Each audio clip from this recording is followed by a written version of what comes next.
Orthros, the seer of origins. Everything in our world is temporary.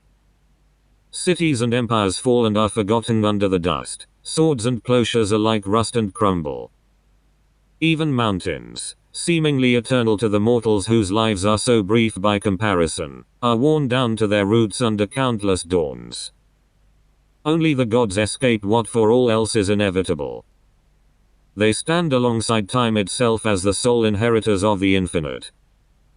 Before the celestial realm of the gods was ravaged by the forces of darkness, there stood a glimmering clock tower, crafted by the heavenly carpenter Anseal. The clock in the tower, however, didn't simply tell the time. Rather, time followed its dictate. Minutes and hours and days marched dutifully behind the turning hands of the divine artifact. Anseal's skill was such that the clock was imbued with a sort of sentience that developed and expanded as time went by. Jura herself honored the clock entity with a name. Orthros. In the first battle against the Hippogeans, Orthros fought alongside Jura. It was when she fell that Orthros discovered his ability to literally turn back the hands of time. She stood again as blood from the fallen returned to wounds and eyes previously closed in death opened. Armies sheathed their swords and marched backwards into the gates that had spilled them forth. All but the gods themselves were unaware that they had been given a second chance. Jura fell again, and again time was reversed.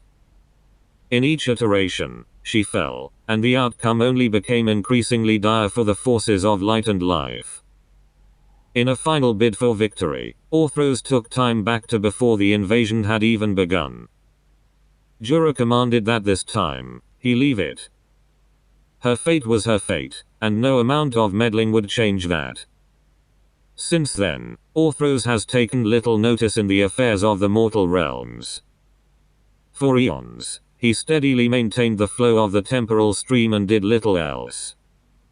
It wasn't until learning of another entity with powers similar to his own that he stirred. A demon has been blinking in and out of various points in the continuum to change past and future.